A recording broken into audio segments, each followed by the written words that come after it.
क्या वास्तव में कृष्ण बड़े हैं? क्या वास्तव में श्री राम छोटे हैं? रा यानी राधा, म यानी माधव। कृष्ण ही कहीं ना कहीं देवी माँ ललिता महात्रिपुर सुंदरी के भाई हैं। There is a beautiful word in Lalita Sahasranama. Padmanabha Sahodari यानी कि जो भगवान पद्मनाभ की, भगवान विष्णु की बहन है, वो है देवी माँ ललिता। दादाजी जिनका पूजन कर रहे थे वो वास्तव में कृष्ण थे ही नहीं, वो वास्तव में काली माँ थे। The love between Radha and Krishna. प्रेम कभी हमें ये नहीं सिखाता हिमांशु कि प्राप्ति होनी ही चाहिए। बिना प्राप्ति के भी यदि आप प्रेम कर पाओ तब वो वास्तविक प्रेम होता है। जो भी हमने आज तक पढ़ा है कृष्ण के बारे में बहुत प्यार भरा हुआ है. What is there on the other side? Krishna का यदि पूर्ण रौद्र स्वरूप, पूर्ण उग्र स्वरूप यदि देखना हो तो काली है।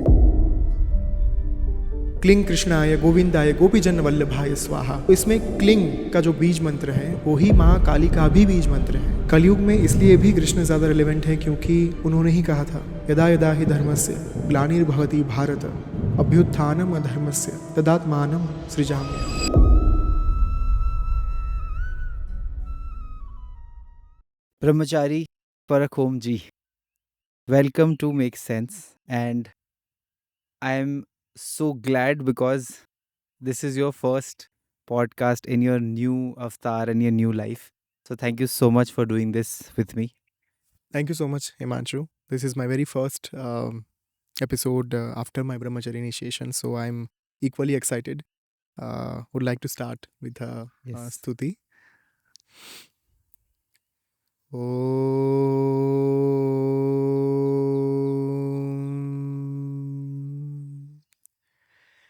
गुरुर्ब्रह्मा गुरुर्विष्णु गुरुर्देवो महेश्वरः गुरु साक्षात् परब्रह्म तस्मै श्री गुरवे नमः। ओम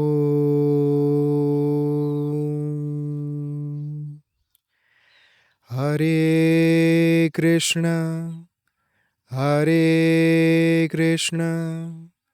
कृष्ण कृष्ण हरे हरे हरे राम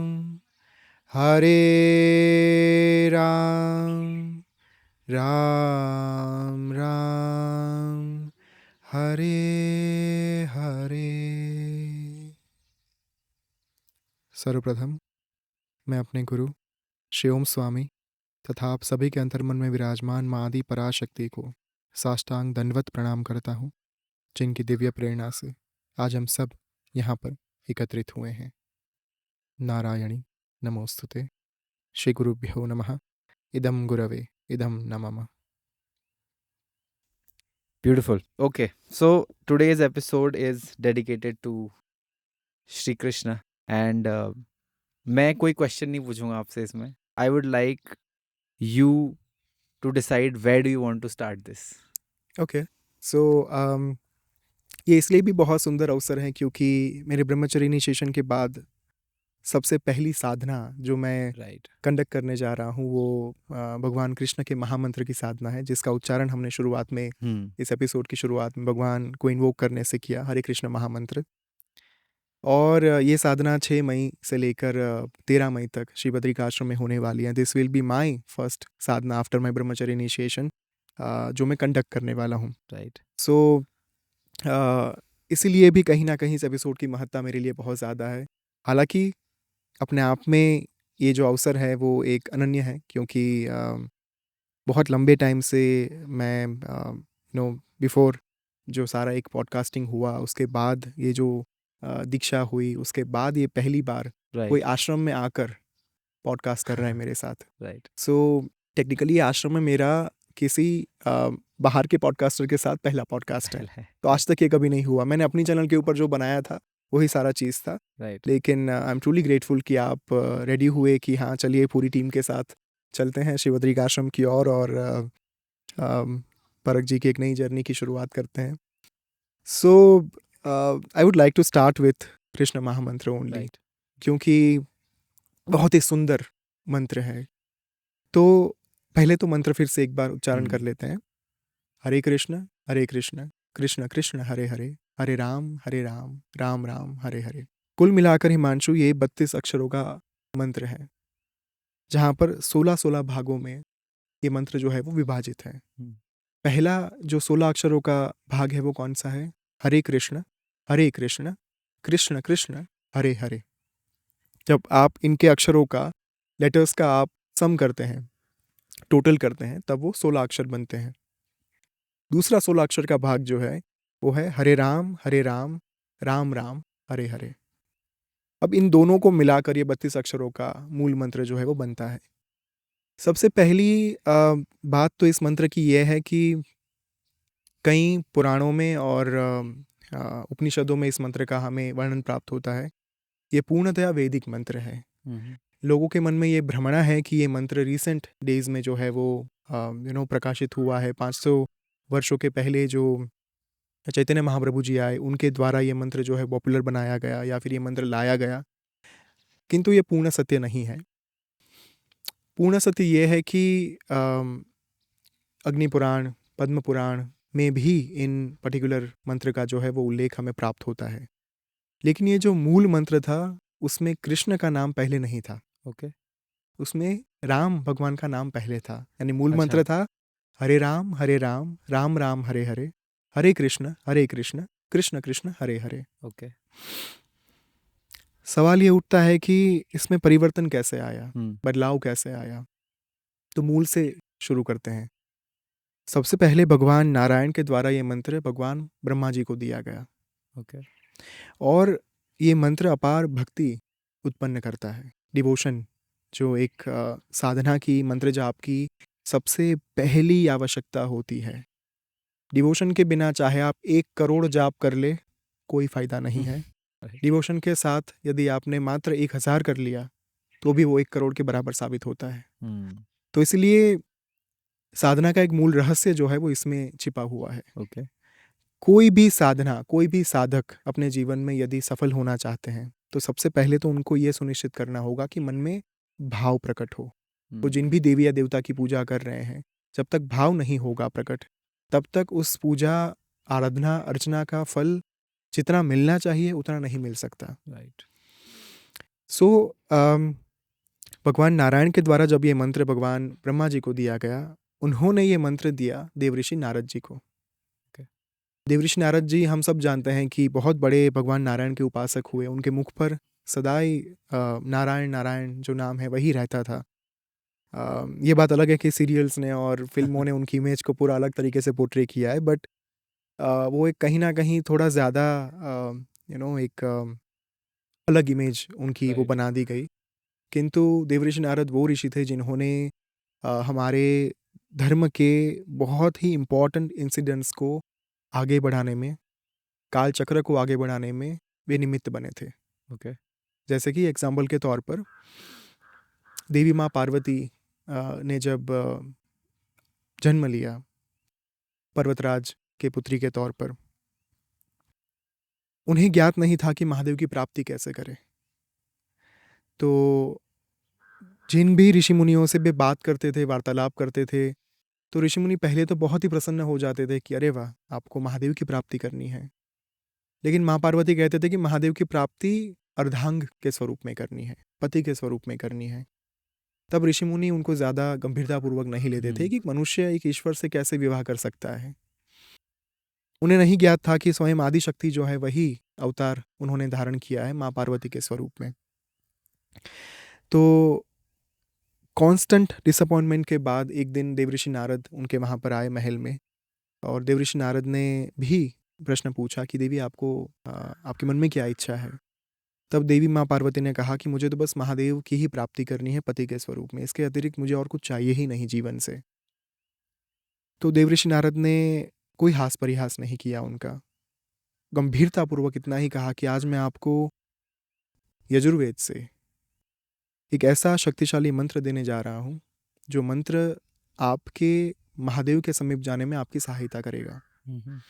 उन्होंने रुद्रम जो है नमकम चमकम के साथ वहाँ से एक मंत्र जो है वो लिया। वो मंत्र था ओम नमः शंभवाय च मयो भवाय च, नमः शंकराय च मयस्कराय च, नमः शिवाय च शिवतराय च। देवी, मैं आपको महादेव का 5 अक्षरों का सबसे शक्तिशाली मंत्र देने जा रहा हूँ, नमः शिवाय। और देवी माँ पार्वती ने अपने पूरे तप के दौरान, साधना के दौरान मात्र इसी एक मंत्र का जाप किया, पंचाक्षरी मंत्र का। और उन्होंने महादेव का वरदान प्राप्त किया, महादेव के साथ उनका विवाह हुआ इस एक मंत्र के कारण। लेकिन ये एक मंत्र उन्हें प्राप्त कहाँ से हुआ? देवऋषि नारद से। और उसके बाद महादेव ने ये वरदान दिया कि जो मंत्र के माध्यम से आपको मेरी प्राप्ति हुई, वो मंत्र मुझे अत्यंत प्रिय है, क्योंकि मुझे भी आपकी प्राप्ति हुई है। तो आगे से इस मंत्र का जाप जो भी करेगा, उनके ऊपर मेरी कृपा जो है वो हमेशा विद्यमान रहेगी। तो हिमांशु, देवऋषि नारद ये थे जिन्होंने ध्रुव को भी मंत्र दिया, ओम नमो भगवते वासुदेवाय। 5 वर्ष की आयु में यदि ध्रुव को भगवान नारायण का साक्षात्कार हुआ, तो कहीं ना कहीं उसके पीछे देवऋषि नारद की भूमिका बहुत महत्वपूर्ण थी। राइट। तो यही देवऋषि के पास ये मंत्र पहुंचा, हरे राम राम राम हरे हरे, हरे कृष्ण कृष्ण कृष्ण हरे हरे। उन्होंने परंपरा में ये मंत्र को आगे बढ़ाया और ये मंत्र अंततः पहुंचा दीक्षित होते होते होते चैतन्य महाप्रभु जी के पास, आज से 500 साल पहले, जो भक्ति मूवमेंट के पीछे जिम्मेदार थे, जिन्होंने पूरे विश्व में कहीं ना कहीं भक्ति की महिमा जो है वो लोगों के समक्ष प्रस्तुत की कि भक्ति के कारण ईश्वर की प्राप्ति संभव है। इतना प्रोमिनेंटली जिन्होंने विश्व को संदेश दिया, वे थे चैतन्य महाप्रभु जी। उन्हें ये मंत्र प्राप्त हुआ अपने गुरु से, परंपरा में आगे चलते हुए। अब वहाँ से उन्होंने देखा कि वैदिक मंत्रों का मंत्र जाप करने की जो एक अनुमति है, उसका जाप करने की जो एक आज्ञा है, वो सामान्य जनमानस के पास नहीं है, क्योंकि वो एक भेद तो चलता आ ही रहा था। उस समय पर विदेशी आक्रांता आ रहे थे, तो मंत्र शास्त्र को पूरा लॉक करके जनमानस से दूर कर दिया गया था, ताकि वो गलत हाथों में ना चला जाए। तो उसी के चलते कुछ भ्रमणाएं फैली थी समाज में, कुछ अफवाहें फैली थी, जो आज भी बहुत सारी हैं उनमें से, कि इस मंत्र का जाप ऐसे नहीं करना चाहिए, अगर मंत्र का उच्चारण गलत कर दिया तो साक्षात उनके गण आकर आपकी तबाही कर देंगे, तबाही मचा देंगे, और गुरु के बिना ये नहीं करना चाहिए, दीक्षा के बिना ये नहीं करना चाहिए। So there are lots of myths till the date. तो इमेजिन करिए 500 साल पहले तो ये परिस्थिति कितनी ज़्यादा वर्स्ट होगी। राइट। तो उन्होंने ये सुनिश्चित किया कि चाहे कुछ भी हो जाए, मंत्र का जाप करने का अधिकार सबको प्राप्त होना चाहिए। कोई 1 या 2 इंसान ऐसे नहीं होने चाहिए जिनके पास ये अधिकार प्राप्त हो। मैं इस मंत्र को पूर्णतया पब्लिक डोमेन में फैला दूंगा, इसका प्रचार प्रसार होगा। लेकिन अब वो कैसे किया जाए? क्योंकि वे जो उस समय के वैदिक ब्राह्मण थे या फिर जो गुरुस थे, उनके विरुद्ध में नहीं जाना चाहते थे। वो जो परंपराएं थी, उनका ये मत था कि वहाँ पर जो चलता आ रहा है उसे चलने दीजिए। हम कुछ ऐसा करते हैं कि परंपरा का मान भी रह जाए और साथ में शास्त्र का खंडन भी ना हो, और मंत्र की जो इम्पैक्ट है, उसकी जो प्रभावकता है, वो भी बनी रहे।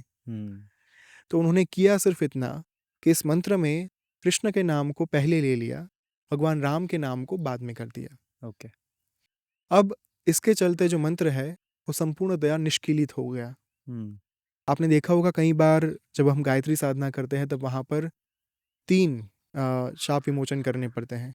भगवान ब्रह्मा का शाप विमोचन, महर्षि वशिष्ठ का और महर्षि विश्वामित्र का, जिनके मंत्र जो है वो 7 बार उच्चारण करने होते हैं, और टोटल 21 बार शाप विमोचन की प्रक्रिया से गुजरना होता है एक साधक को, तब जाकर गायत्री मंत्र को अनलॉक किया जा सकता है।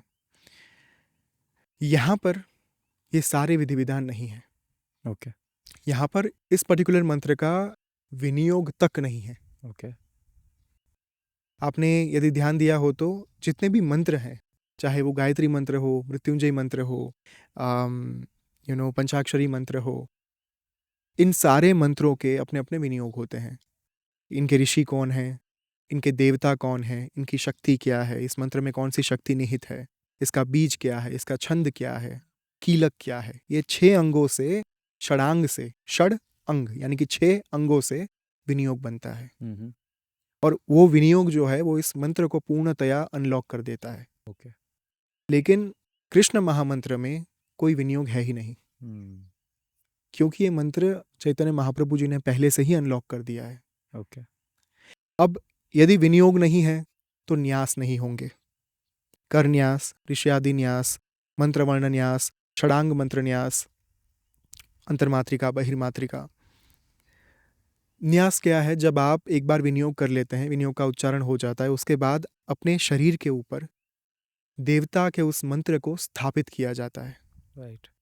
हमारे अपने शरीर के प्रत्येक अंगों को देवता बनाया जाता है। उन अंगों में देवता की ऊर्जा को स्थापित किया जाता है ताकि जब हम उच्चारण करें मंत्रों का, जब हम वास्तविक मूल साधना चालू करें, उस समय पर हमारा प्रत्येक अंग जो है वो देवीय भाव में स्थित रहे। ओके। उस एक उद्देश्य के साथ न्यास किए जाते हैं। यदि विनियोग नहीं है तो न्यास भी नहीं होंगे, क्योंकि विनियोग के ऊपर से ही न्यास बनते हैं सारे। तो इसी कारण से ये मंत्र अपने आप में अत्यंत शक्तिशाली है, क्योंकि इसमें जो विधि विधान है ना, उनमें से 2 प्रोमिनेंट विधि विधान इस मंत्र में लागू ही नहीं होते। और ये अपने आप में ये बात सूचित करता है कि ये मंत्र कितना जागृत है। अब बात आ रही है कि ये मंत्र जब वहाँ से आगे बढ़ा, चैतन्य महाप्रभु जी ने इस मंत्र को जागृत करके अपनी साधना के माध्यम से, तपोबल के माध्यम से पूरे जनमानस तक पहुंचाया।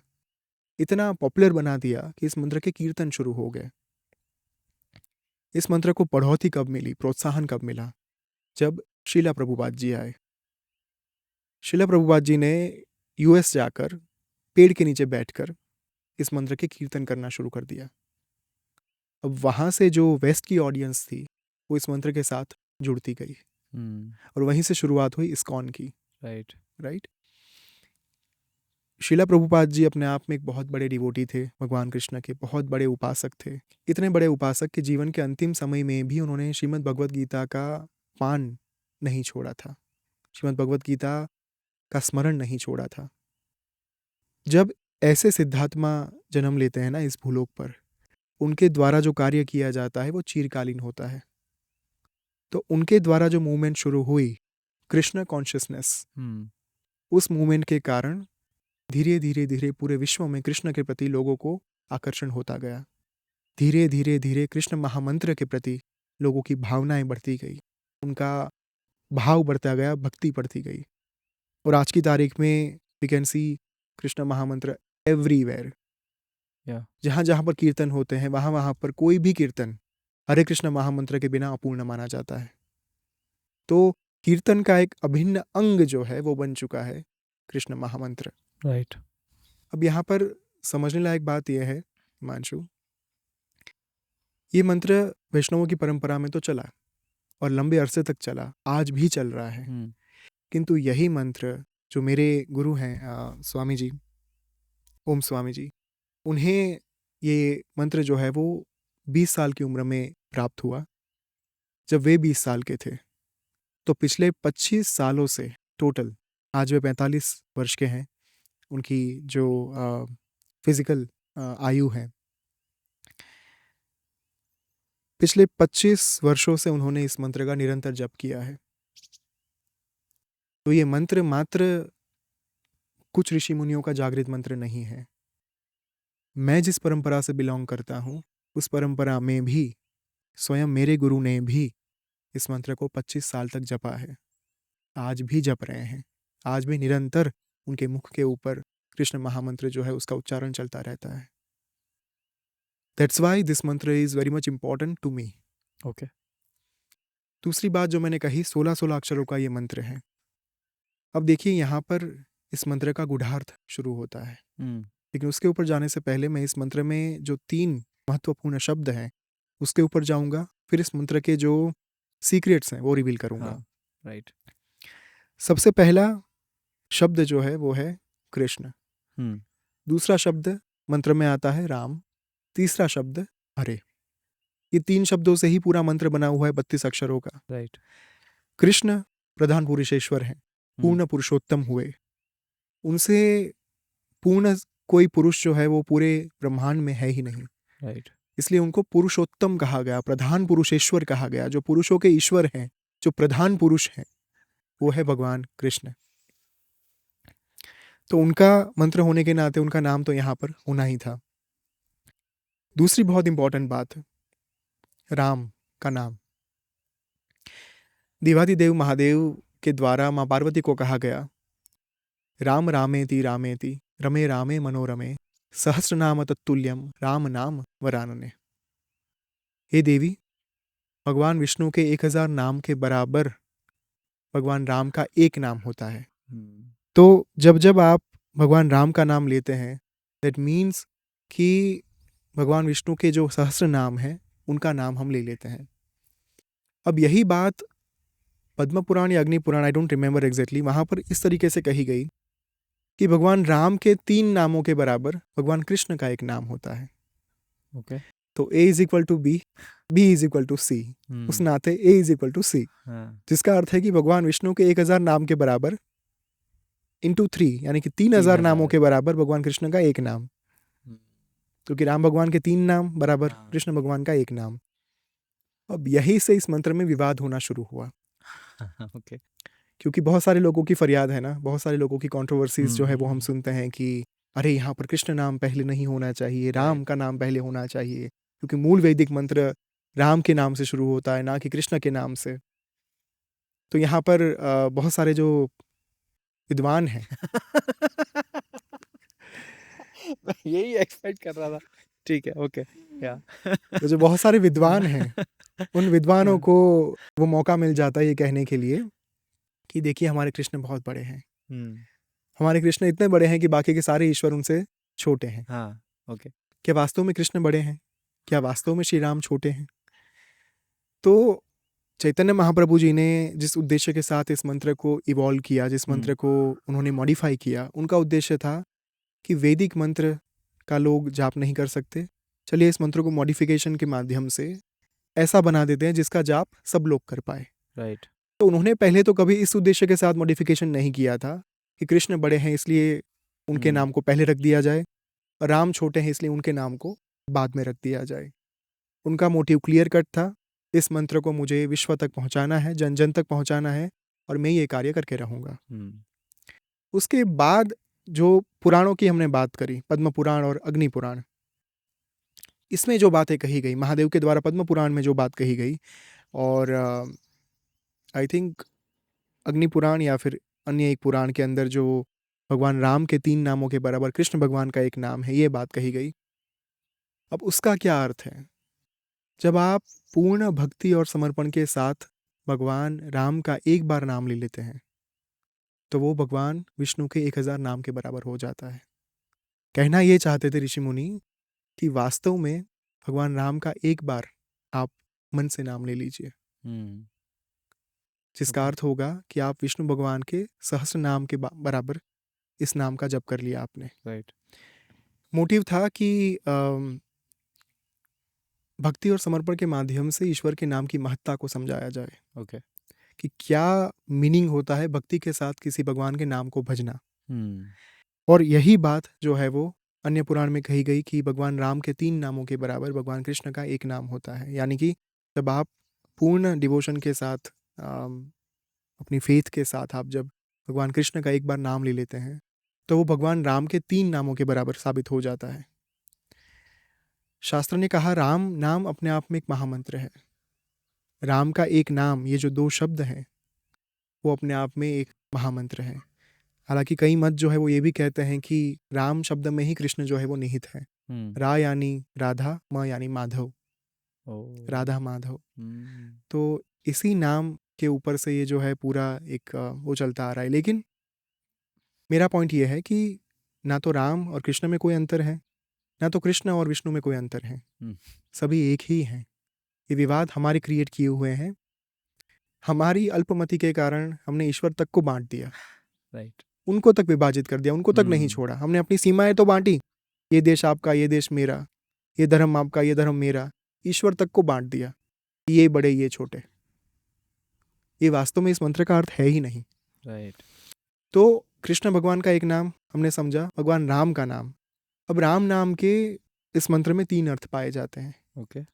सबसे पहला, भगवान का जो अवतार था, 7वां अवतार श्री राम भगवान, वो जो एक अर्थ है वो इस मंत्र के साथ जुड़ा हुआ है।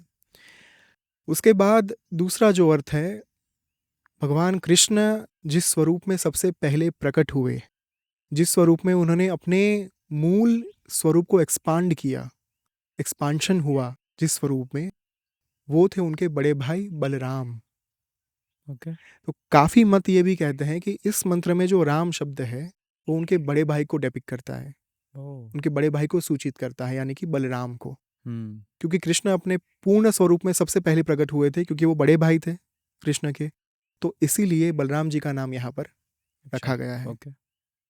तीसरा अर्थ राम का, कई लोग ये कहते हैं कि अभिप्राय ये भी है, मत ये भी है शास्त्र का, कि राम शब्द का मूल अर्थ जो है वो लिया गया है राधा रमण शब्द से। हम्म।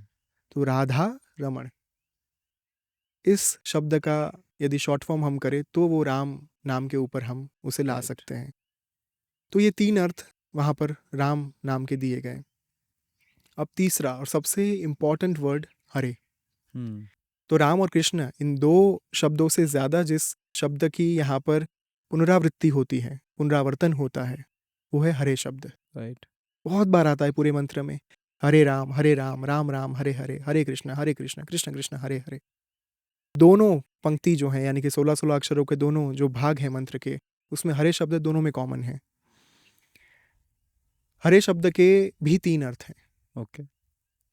हम सब जानते हैं कि हर यानी महादेव, शिव, हम्म। हरि यानी विष्णु, श्री हरि, राइट। और उनका जो तीसरा अर्थ है वो सबसे प्रोमिनेंट है इस मंत्र के लिए, जो इस मंत्र को पूर्णतया शक्तिशाली बनाता है, इस मंत्र को पूर्णतया जागृत करता है। शास्त्र ने ये कहा कि हरे शब्द का एक अर्थ है भगवान कृष्ण की संगीनी शक्ति, यानी कि राधा। ओह। ओके। अब एज अ साधक यदि किसी को भी थोड़ा सा भी ज्ञात हो मंत्र शास्त्र के बारे में, तो उनको ये ज्ञात होगा, जानकारी होगी कि एक मंत्र में जब तक शक्ति निहित नहीं होती तब तक उस मंत्र को इन्वोक नहीं किया जा सकता। हम्म। अल्बर्ट आइंस्टाइन ने कहा, nothing happens until something moves. Right. यानी कि जब तक एक पदार्थ को, एक सामग्री को बल ना दिया जाए, बाह्य बल, एक्सटर्नल फोर्स, तब तक उसमें गति नहीं आ सकती, राइट। मूवमेंट नहीं हो सकती। Potential energy, kinetic energy. Potential energy को काइनेटिक एनर्जी में अगर आपको तब्दील करना है तो उसे एक्सटर्नल फोर्स देना बहुत आवश्यक होगा। राइट। तो इस मंत्र का जो एक्सटर्नल फोर्स है, इस मंत्र की जो शक्ति है, वो है हरे शब्द। हम्म। क्योंकि जब तक इस मंत्र में आप इस मंत्र को चलायमान करने के लिए एक फेमिनाइन एनर्जी को इन्वोक नहीं करते, तब तक ये मंत्र जो है वो शव की तरह है। ओके। लेकिन अगर उस शव में इकार लग जाए तो शिव बन शिव। जाते हैं। ब्यूटीफुल। तो एक शव को जागृत करने की जो विधि है, एक शव को चलायमान करने की जो विधि है, मंत्र को आप मान सकते हैं एक शव, डेड बॉडी। उसमें जब शक्ति निहित हो गई तब वो मंत्र जागृत हो गया राइट। और धीरे धीरे धीरे साधक के भीतर समाहित होना शुरू हो गया। हरे राधा को डेपिक्ट करता है, क्योंकि Okay. सबसे ब्यूटीफुल बात यह है कि राधा के बिना कृष्ण अपूर्ण है, राधा के बिना कृष्ण अधूरे हैं। जब हम कृष्ण का नाम भी लेते हैं ना, तो भी पहले राधा का नाम लिया जाता है, राधा कृष्ण, राधे कृष्ण। राइट। तो जब तक उनकी संगीनी शक्ति यहाँ पर नहीं होती तब तक इस मंत्र को पूर्णतया जागृत कर पाना नामुमकिन है। अब देखिए कितना सुंदर एस्पेक्ट है इस मंत्र का। 3 बहुत ही प्रोमिनेंट एनर्जीज इस मंत्र में है, शैव, वैष्णव, शाक्त। हर के ऊपर से महादेव, राइट। हरि के ऊपर से विष्णु, और हरे के ऊपर से अगेन राधा यानी कि शक्ति, शाक्त। इसलिए ये मंत्र अपने आप में बहुत शक्तिशाली है। ये हरे शब्द के जो 2 अर्थ हैं, हरि और हर, ये कहीं ना कहीं मेरा अपना भी इंटरप्रिटेशन है इस मंत्र के साथ जुड़ा हुआ। और ये जो हरे शब्द का तीसरा अर्थ बताया मैंने, संगीनी शक्ति वाला, दैट इज कहीं ना कहीं शास्त्रोक्त। Right. So that's why I personally believe कि इस मंत्र में वो शक्ति निहित है जो एक भक्त के भीतर जो कोमलता चाहिए, जो उनके हृदय में दया की भावना विकसित करने के लिए क्वालिटी चाहिए, जो लक्षण चाहिए, वो इस मंत्र में निहित है। This is why it is so much potent. अब मैं उसके दूसरे भाग के ऊपर आता हूँ। ओके। 16-16 अक्षर के 2 भाग, 2 पार्ट्स।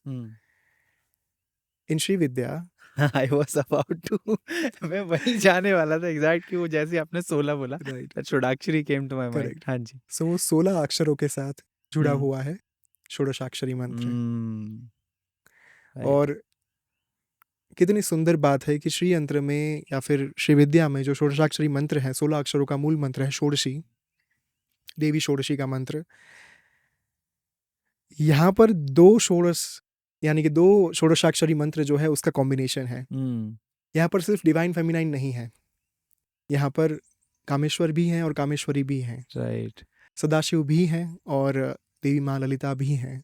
यहाँ पर कृष्ण भी हैं, यहाँ पर राधा भी हैं, यहाँ पर महादेव भी हैं, यहाँ पर माँ शक्ति भी हैं, राइट। यहाँ पर विष्णु भी हैं, यहाँ पर लक्ष्मी माँ भी हैं। तो इसीलिए ये मंत्र अपने आप में इतना जो है वो शक्तिशाली है, क्योंकि शास्त्र ने कहा कि षोडशाक्षरी से ज़्यादा कोई मंत्र जो है वो शक्तिशाली हो नहीं सकता। राइट। राज्यम देहि शिरो देहि न देयम षोडशाक्षरी। जब महादेव माँ पार्वती को श्री विद्या का ज्ञान दे रहे थे, उस समय पर उन्होंने कहा कि हे देवी, जब आप अपने भक्त के ऊपर प्रसन्न हो, संतुष्ट हो, उनको वरदान देने के लिए तत्पर हो, तब आप यदि चाहते हैं तो उन्हें राज्य प्रदान कर दीजिए, राज्यम देहि। फिर भी यदि वो भक्त, वो साधक संतुष्ट ना हो तो अपना मस्तक काट कर दे दीजिए, शिरोदेहि। किंतु किसी भी अयोग्य साधक को, अयोग्य व्यक्ति को अपना षोडशाक्षरी मंत्र मत दीजिएगा, क्योंकि उस मंत्र से वो आपका ही निर्माण कर देगा। वो अपना ही पूरा ब्रह्मांड जो है वो निर्मित कर देगा। ओके। तो किसी भी अयोग्य व्यक्ति को अपना षोडशाक्षरी यानी कि 16 अक्षरों का मूल मंत्र कभी मत देना, अयोग्य साधक को। न देयम षोडशाक्षरी, ये बात महादेव के द्वारा कही गई। इमेजिन, ये मंत्र में 2 षोडशाक्षरी मंत्र जो है वो निहित हैं, समाविष्ट हैं। ये कितना अपने आप में शक्तिशाली होगा कि साक्षात महादेव और महादेवी या फिर साक्षात राधा और कृष्ण वो ही इसमें समाहित हैं। राइट। और यदि हम बात करें कृष्ण की और देवी माँ के एस्पेक्ट की, तो कृष्ण ही कहीं ना कहीं देवी माँ ललिता महात्रिपुर सुंदरी के भाई हैं। There is a beautiful word in Lalita Sahasranama, Padmanabha Sahodari. Padmanabha भगवान विष्णु का एक नाम है। सह उदरी, उदर यानी कि पेट, गर्भ, सह यानी उनके साथ जो रह रही है। गर्भ में जब 2 बच्चे एक साथ पल रहे हो ना, वो भाई बहन होते हैं। राइट। राइट। तो पद्मनाभ सहोदरी यानी कि जो भगवान पद्मनाभ की, भगवान विष्णु की बहन है, वो है देवी माँ ललिता। और वही इस मंत्र में भी निहित है, क्योंकि राधा का जो अवतरण हुआ था वो देवी माँ ललिता के आशीर्वाद से ही हुआ था। ओके। एक कथा है ना कि उनके जो माता पिता थे देवी राधा के, उन्होंने देवी माँ ललिता का एक अनुष्ठान किया था, उनकी साधना की थी, और उनके आशीर्वाद से वहाँ पर राधा माँ का जो है वो जन्म हुआ था। It's important to see what's going on in the world and आजकल बहुत ज़्यादा अनरेस्ट बढ़ता हुआ दिख रहा है हमें। धीरे धीरे हम देख रहे हैं कि चीज़ें बहुत ही ज़्यादा बहुत एक एंजाइटी बढ़ रही है ओवरऑल एक ग्लोबल लेवल पे। रिसेंट टेरर अटैक्स, इंडिया के अलावा बाकी जगह पे भी ये सब कुछ एक साथ हो रहा है। और पिछले 10 सालों में मैंने भी ये नोटिस किया है कि बहुत ज़्यादा आजकल लोग बहुत एंशियस हो गए हैं एकदम से। ऐसे टाइम पे हाउ कैन साधना और मंत्रास हेल्प देम? सबसे इम्पॉर्टेंट एस्पेक्ट साधना का जो हम भूलते जा रहे हैं Himanshu, that is kindness and compassion. Okay. दया की भावना और करुणा का भाव। लोगों को आज के जीवन में मात्र ये लग रहा है कि हमने ये साधना कर ली अथवा इस मंत्र का जाप कर लिया तो धन संपत्ति आ जाएगी, हमारे इन कष्टों का निवारण हो जाएगा, हमारे पारिवारिक जो समस्याएं हैं वो हल हो जाएंगी। दैट इज़ फाइन, वो सब हैं, वो नहीं है ये नहीं कह रहा हूँ, उन सारी चीज़ों में भी हेल्प मिलती है साधना से। पर साधना का मूल ये है कि अपने आप को स्वयं निर्मल करते जाना, सतत निर्मल करते जाना, शुद्ध करते जाना। There is a beautiful line in Lalita Sahasranama जहाँ पर माँ के 2 बहुत सुंदर नाम दिए गए हैं, नित्य शुद्धा और नित्य बुद्धा। आई पर्सनली बिलीव एक व्यक्ति, एक साधक, एक इंसान, एक मनुष्य जब तक शुद्ध नहीं होता तब तक वो बुद्ध नहीं बन सकता। ओके। शुद्धता जो है वो अटमोस्ट रिक्वायरमेंट है बुद्धत्व की ओर आगे बढ़ने के लिए। वो जो सुप्रीम इंटेलेक्चुअलिटी होती है, समझदारी होती है, समाज में अपने लिए कार्य करने के लिए एवं दूसरों के लिए कार्य करने के लिए जो एक दया की भावना चाहिए, करुणा की भावना चाहिए, उसे डेवलप करने के लिए शुद्धता नितांत आवश्यक है। इसका अर्थ ये नहीं है कि आप अपनी समस्याओं के बारे में भूलकर मात्र दूसरों के बारे में सोचें। पर 90% ऑफ योर टाइम जब आप अपने बारे में सोच रहे हैं, आप एटलीस्ट 10% दूसरों के बारे में सोचना शुरू करेंगे ना, आगे चलकर वो धीरे धीरे 20% होगा, 30% होगा, और ऐसे ही काइंडनेस कंपैशन बढ़ेगी। आज के समाज में, आज के इस समय में पहलगाम का अटैक बहुत ही रीसेंट है, बहुत ही अनफॉर्चुनेट जो हुआ है। क्या दोष था किसी का भी, फॉर दैट मैटर? सिर्फ एक धर्म से आप बिलोंग कर रहे हैं, एक फेथ को आप बिलीव कर रहे हैं, इतना पूछने मात्र से ही आप किसी को टारगेट कर रहे हो। इसमें काइंडनेस और कंपैशन की तो बहुत दूर की बात है। जो एक स्पेसिफिक फेथ का मैसेज है कि ये करने से आपको जन्नत प्राप्त होगी, ये करने से आपको जो सुप्रीम गॉड है, सुप्रीम लॉर्ड है, वो आपके प्रति एकदम प्रसन्न होंगे। सबसे अनफॉर्चुनेट बात यह है कि ये जानते हुए भी कि ये कितनी बड़ी भ्रमणा है, लोग फिर भी इस भ्रमणा के पीछे भाग रहे हैं। हमें कहीं ना कहीं हमारे धर्मों को एक बार फिर से रिविजिट करना बहुत आवश्यक है। जो लिखा गया है, जो बोला जा रहा है, क्या वो वाकई में एक उन्नत समाज की ओर लेकर जा रहा है हमें या नहीं? और इसी बात को बनाए रखते हुए, इसी बात को सुदृढ़ करते हुए जो एक स्पेसिफिक कार्य साधना के माध्यम से होता है, वो यही होता है कि माइंडफुलनेस बढ़ती जाती है।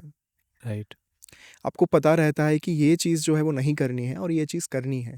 वो जो अच्छे और बुरे का भेद है, वो धीरे धीरे धीरे मन में स्पष्ट होता जाता है। फिर ये नहीं होता कि ये कौन से धर्म से आते हैं, फिर वो सिर्फ ह्यूमैनिटी रहती है। और उसी ग्राउंड के ऊपर हम सोचते हैं कि चाहे इनकी फेथ, इनकी श्रद्धा किसी के भी प्रति हो, लेकिन ये है तो मनुष्य, इनका भी इस धरती पर उतना ही अधिकार है जितना हमारा अधिकार है। राइट। ये बात समझनी बहुत आवश्यक है, और वो मात्र साधना से ही हो सकती है।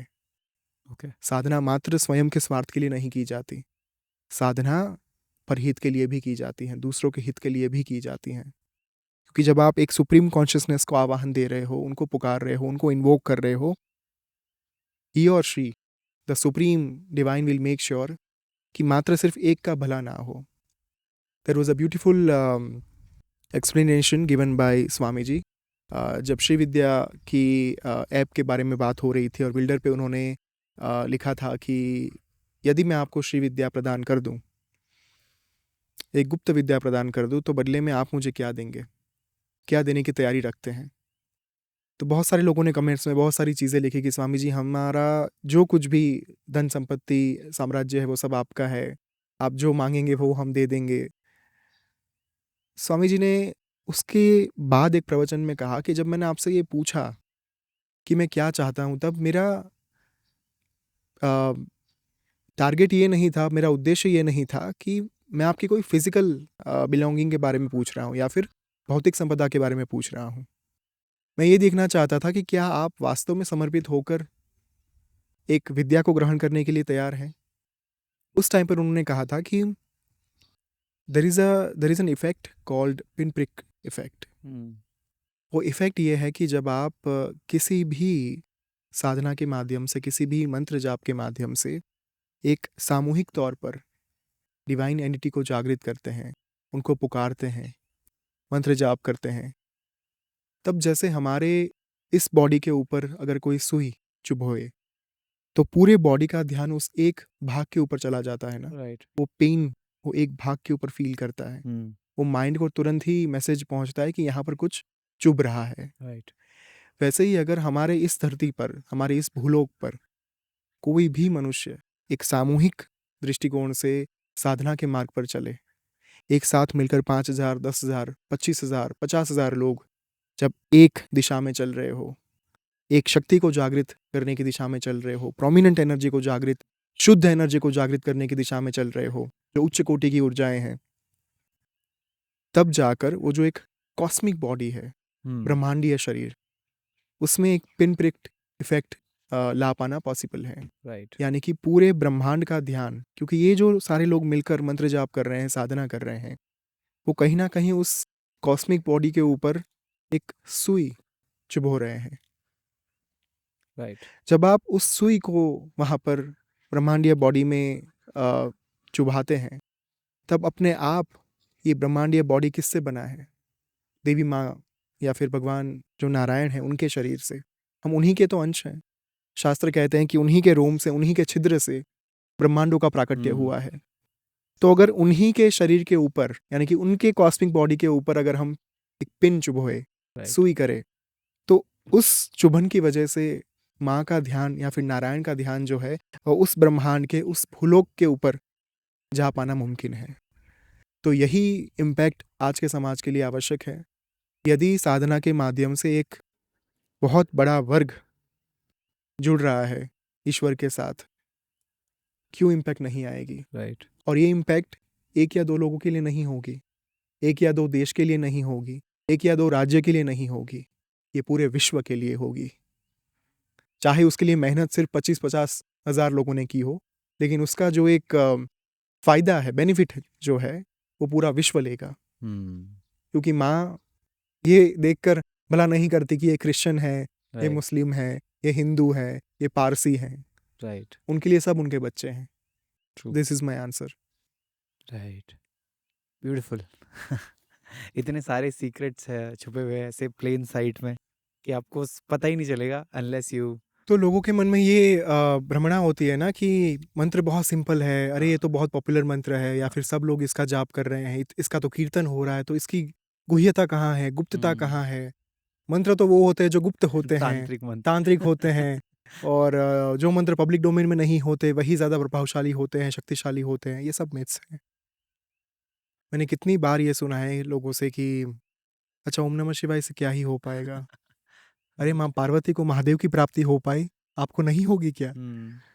जिस मंत्र से साक्षात आदिशक्ति को शिव प्राप्त हुए, क्या नहीं हो सकता उस मंत्र से? ये नहीं होता कि मंत्र पब्लिक डोमेन में है तो इसका अर्थ ये है कि आप उसका इम्पोर्टेंस ना समझो। राइट। तो इसी कारण से ये मंत्र जो है वो अपने आप में बहुत ही ज़्यादा शक्तिशाली है, क्योंकि आज तक मुझे पर्सनली ये फील होता है कि इसके एसोटेरिक मीनिंग के बारे में बात ही नहीं की गई थी। राइट। लोगों को ये ज्ञात ही नहीं था कि इसमें 3 ऊर्जा जो है वो समाविष्ट हैं। लोगों को ये ज्ञात ही नहीं था कि कहीं न कहीं इस मंत्र के साथ कितना प्रभाव जुड़ा हुआ है भगवान कृष्ण का, देवी माँ शक्ति का। राइट। ब्यूटीफुल। अभी तो बहुत कुछ जानना बाकी है उनको। ओके। सो जब हम भगवान कृष्ण की बात करते हैं तो हम हमेशा ही एक ऐसा इमेज अपने दिमाग में रखते हैं जो बहुत ही सॉफ्ट, और जैसे हम ये इमेजिन करते हैं कि एक बहुत सुंदर गार्डन है, वहाँ कृष्ण बांसुरी बजा रहे हैं, गोपियाँ हैं, रासलीला चल रही है, और अगर वो उपदेश भी दे रहे हैं तो बड़े मुस्कुरा के दे रहे हैं, जो भी कर रहे हैं बड़े मुस्कुरा के कर रहे हैं, क्योंकि हमने कहीं ना कहीं वही देखा है अपने सीरियल्स में, या फिर जो भी हमने आज तक पढ़ा है कृष्ण के बारे में, वो बहुत प्यार भरा हुआ है, जो कि सही भी है।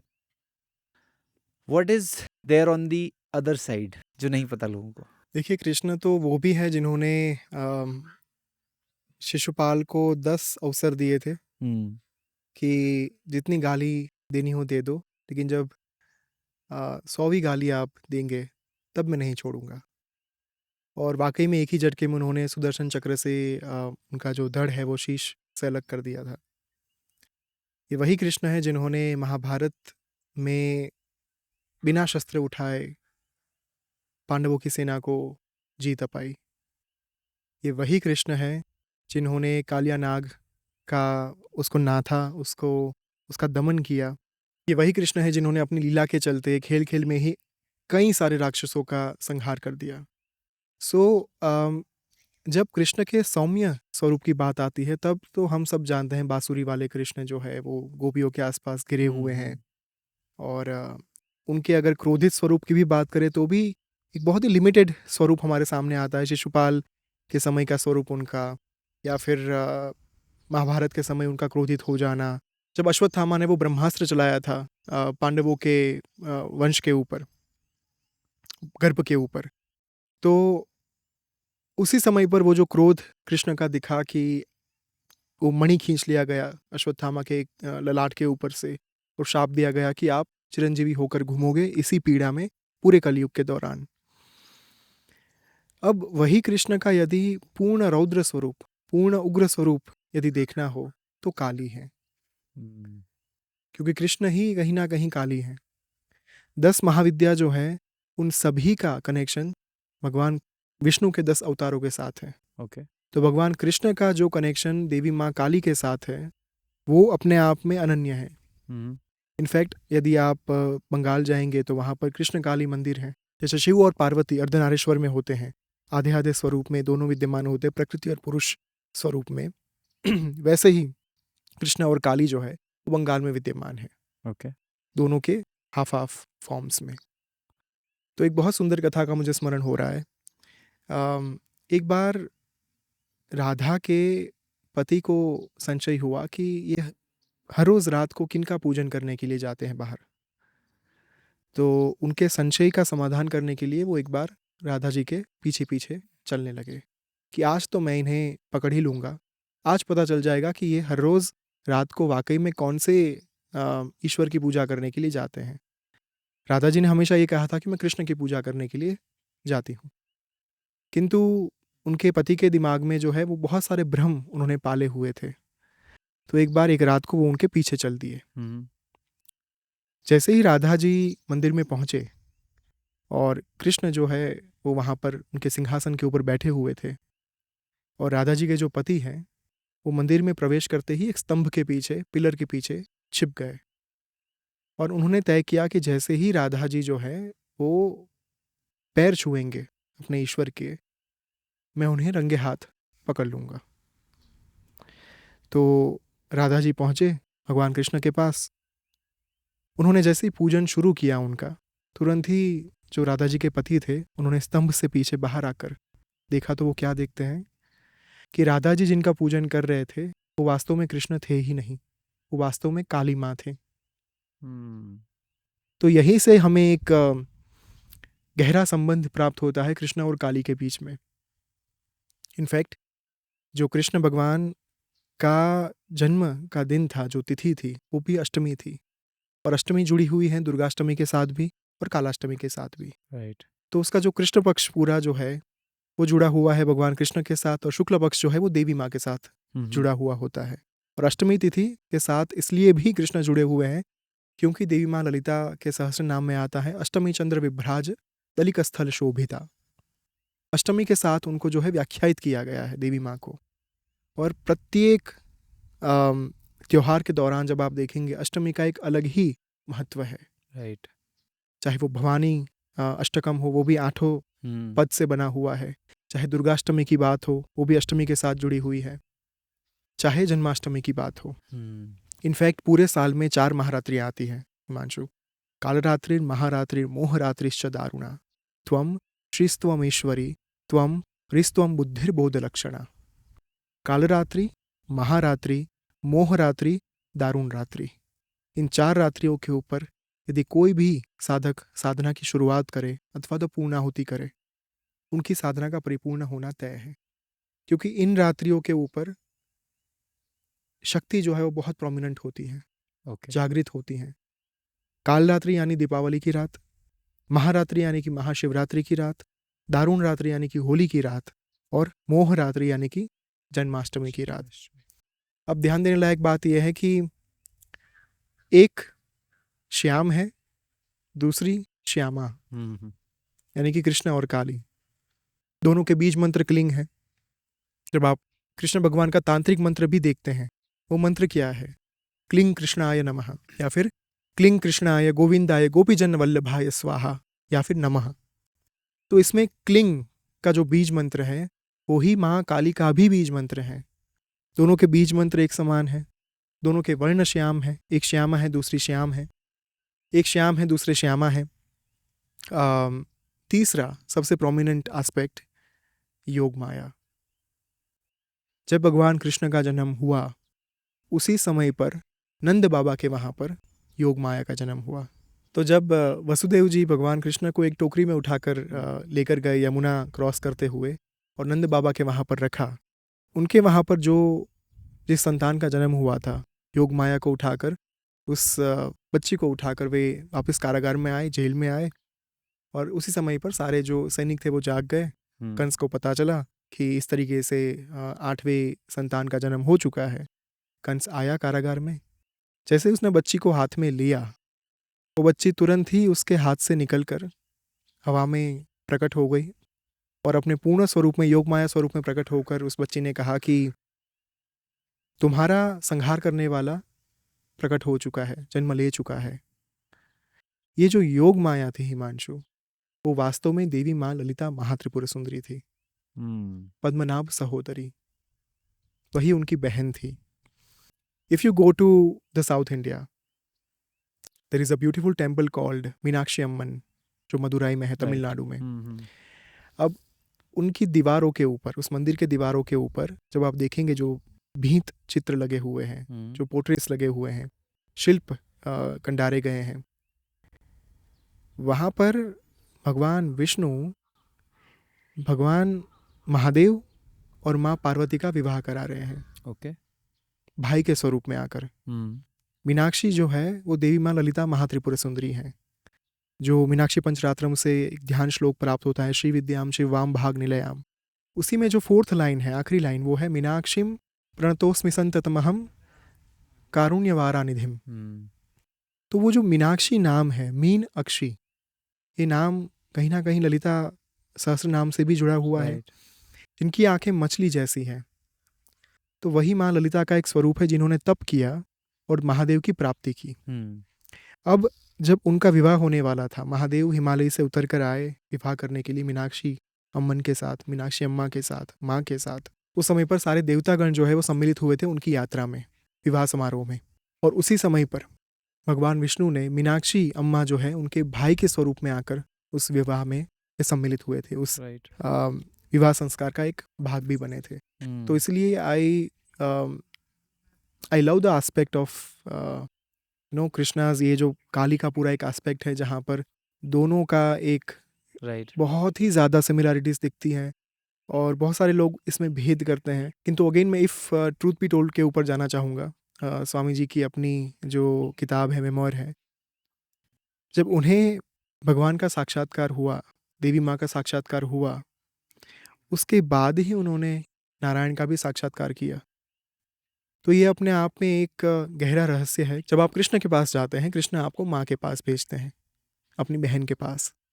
और जब आप माँ के पास जाते हैं, माँ आपको कृष्ण के पास भेजते हैं। There is no difference between Krishna and माँ, Narayan and Narayani. There is no difference between भगवान एंड ईश्वरी। सो इसी एक कारण से यदि आप पूरे इस घटना को आप ध्यान से देखें, श्रीमद् भगवद गीता में 700 श्लोक हैं, दुर्गा सप्तशती में 700 श्लोक हैं। सप्तशती 700, तो माँ दुर्गा के भी 700 श्लोक हैं। इसीलिए दोनों को इक्विवेलेंट माना गया। एक प्रकृति का एस्पेक्ट है, एक पुरुष का एस्पेक्ट है, दोनों है सेम ही। दोनों में बात मन की व्यथा की ही की जा रही है।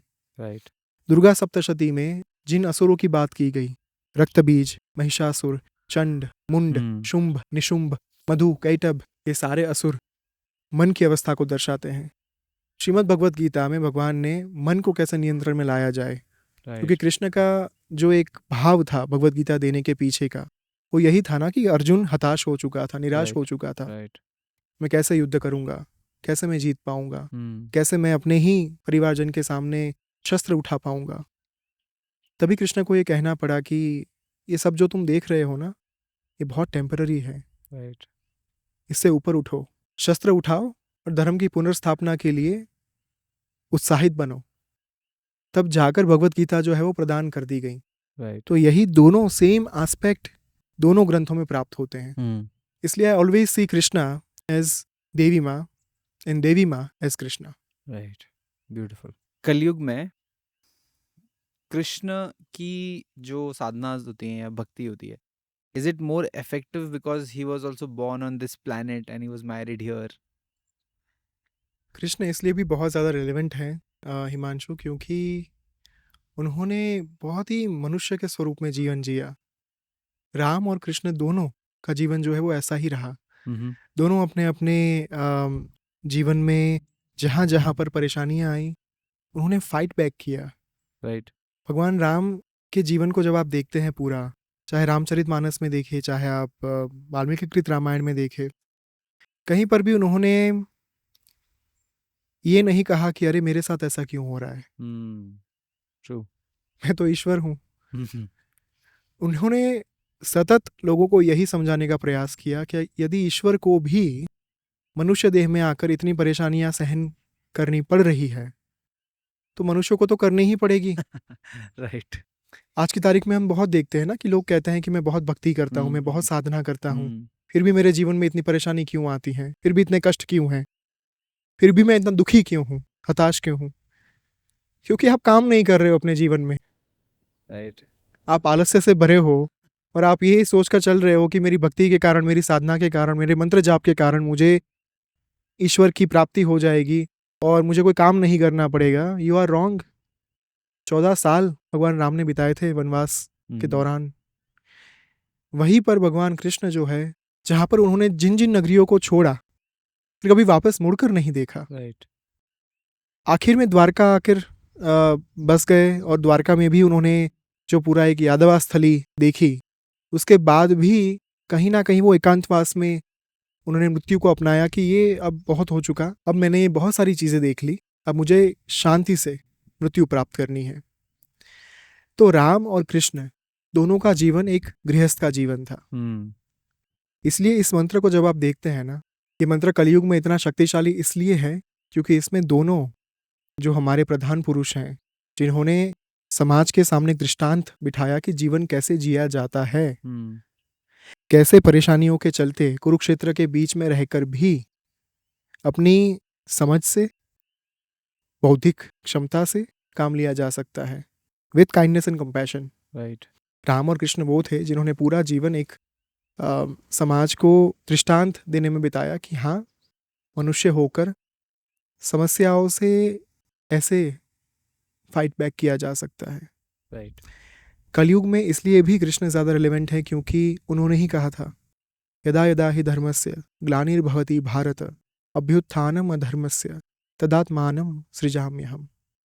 जब जब धर्म की हानि होगी, जब जब अधर्म का उदय होगा, तब तब मैं जन्म लूंगा। क्या वो ये कहना चाहते थे कि मैं कृष्ण के स्वरूप में आऊँगा या फिर कल्कि के स्वरूप में आऊँगा? उनके कहने का तात्पर्य ये था कि उन प्रत्येक मनुष्य के जीवन में, उन प्रत्येक साधकों के जीवन में मैं वापस लौटूंगा, उनके हृदय कमल पर विराजमान होऊंगा, जिनके हृदय में धर्म का निवास होगा। Right.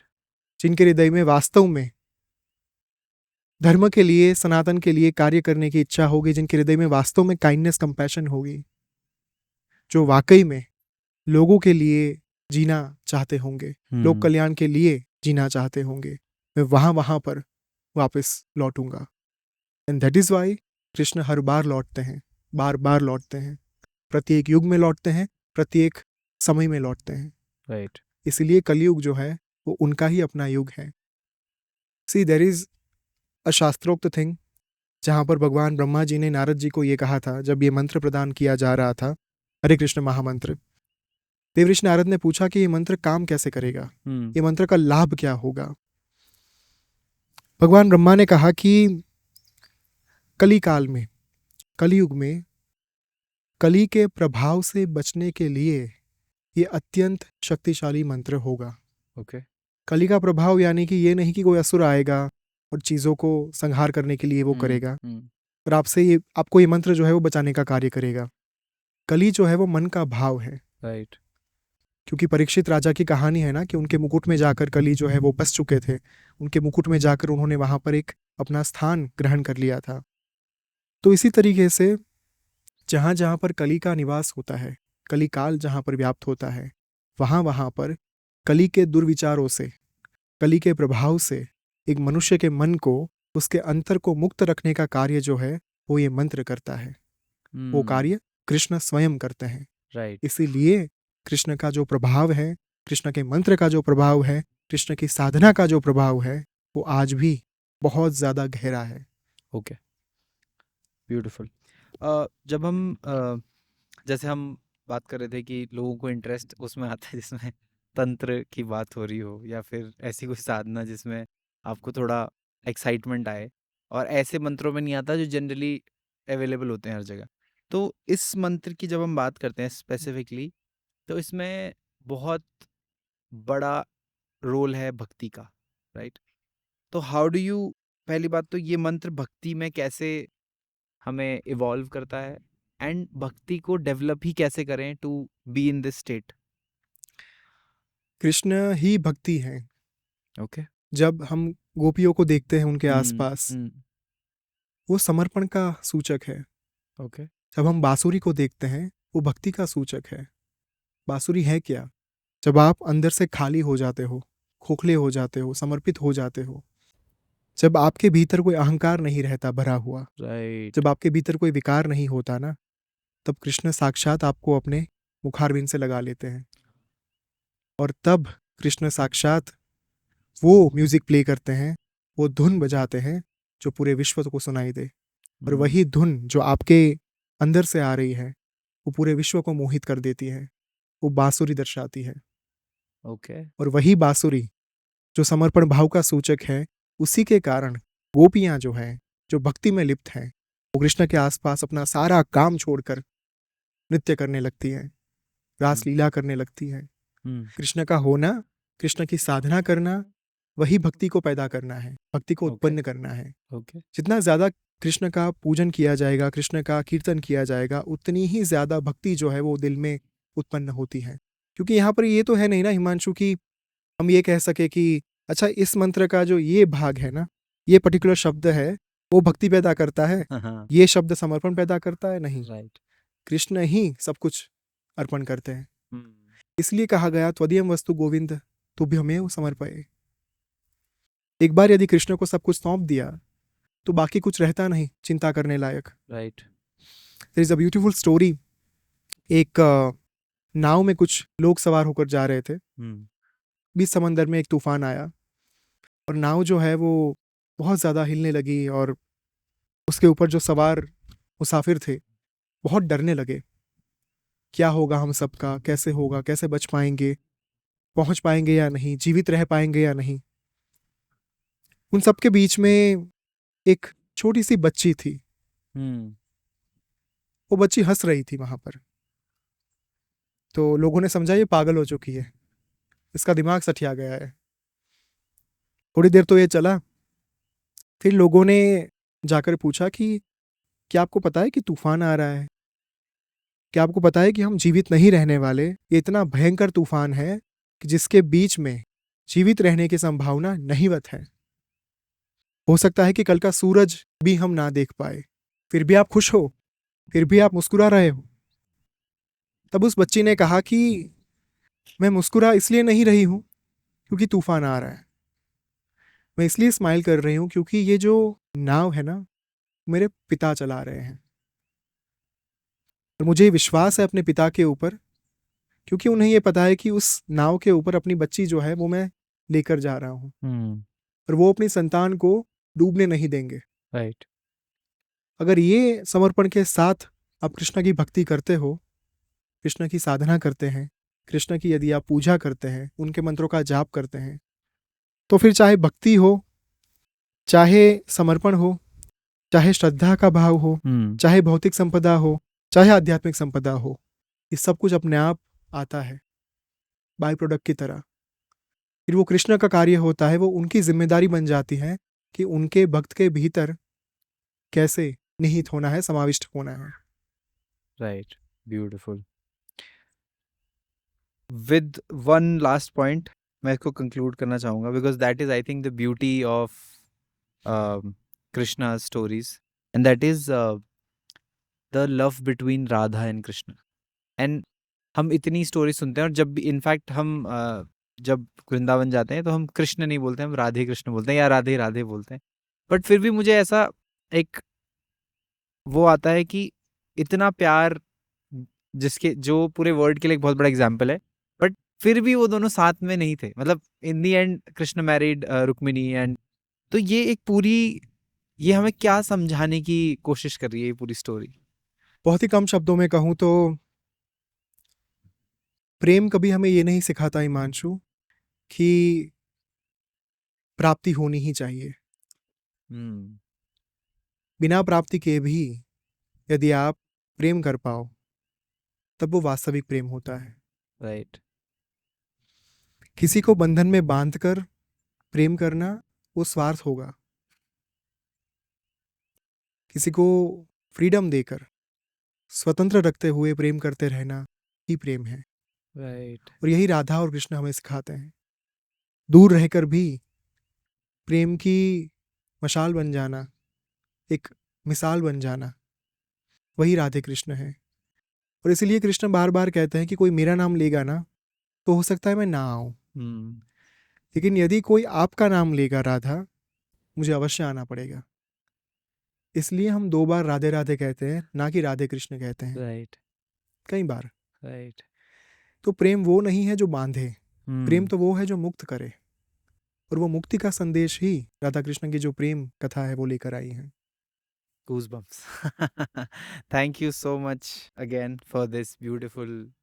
This one was, I think, अभी अभी तक का हमारा जो भी था उसका सबसे सुंदर ये था, बिकॉज एक तो हवा, आश्रम और नेचर प्लस राधे कृष्ण की story. Absolutely. Thank you so much. Radhe Radhe. Radhe Radhe. Will do a purnahuti yes. Chant. O